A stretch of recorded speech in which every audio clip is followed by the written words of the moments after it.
En ce temps-là, Jésus est sorti de nouveau le long de la mer. Toute la foule venait à lui et il les enseignait. En passant, il aperçut Lévi, fils d'Alphée, assis au bureau des impôts. Il lui dit, « Suis-moi ». L'homme se leva et le suivit. Comme Jésus était à table dans la maison de Lévi, beaucoup de publicains, c'est-à-dire des collecteurs d'impôts, et beaucoup de pécheurs vinrent prendre place avec Jésus et ses disciples, car ils étaient nombreux à le suivre. Les scribes du groupe des pharisiens, voyant qu'il mangeait avec les pécheurs et les publicains, disaient à ses disciples, « Comment?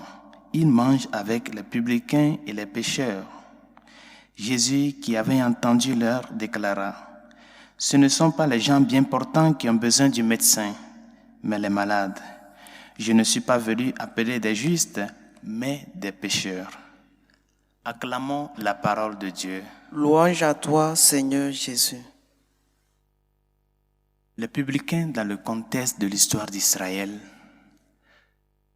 sont, comme le dit l'Évangile, les collecteurs des impôts que les Romains infligeaient ou bien percevaient sur les Juifs.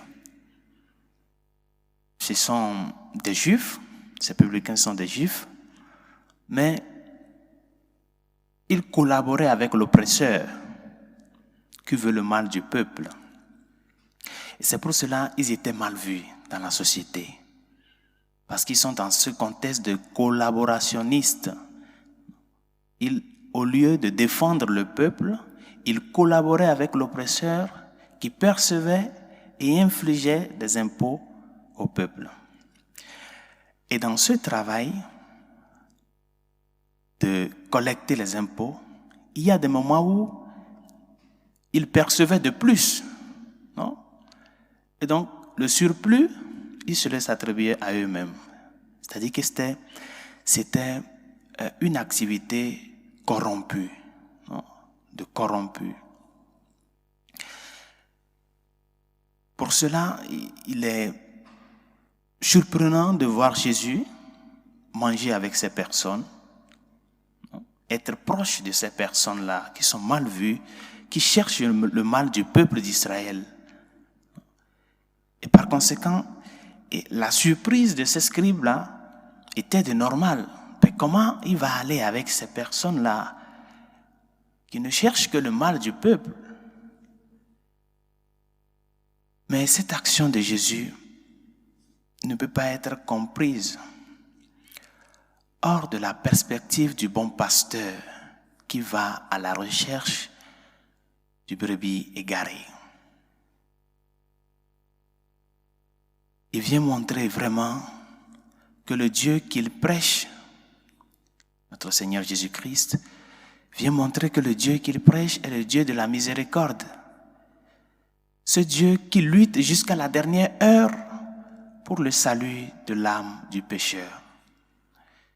Et ceux qui l'ont compris l'ont suivi, comme le cas de Lévi, qui de passant étant publicain, grand pécheur, est devenu apôtre. Ceux qui ont compris l'ont suivi. Je ne suis pas venu appeler les justes, mais les pécheurs. Mes chers amis, dans la vie, nous tous, nous avons eu un passé. Ce passé qui peut-être des fois a été scandaleux, obscur, bref, un passé qui n'a pas honoré cet amour premier de Dieu dans notre vie. Mais le Seigneur, c'est lui-même qui vient te donner l'opportunité. Cette opportunité de la conversion et de revenir à lui. Laisse-lui transformer ce passé dans son présent pour un futur prometteur.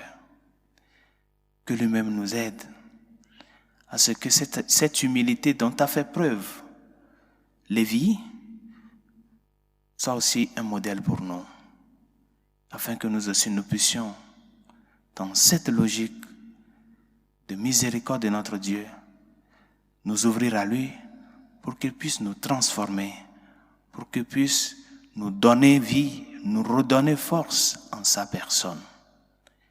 C'est ça, le dynamisme de la conversion, le dynamisme de la rencontre avec le Seigneur qui change l'horizon de toute vie. Que sa grâce nous y aide.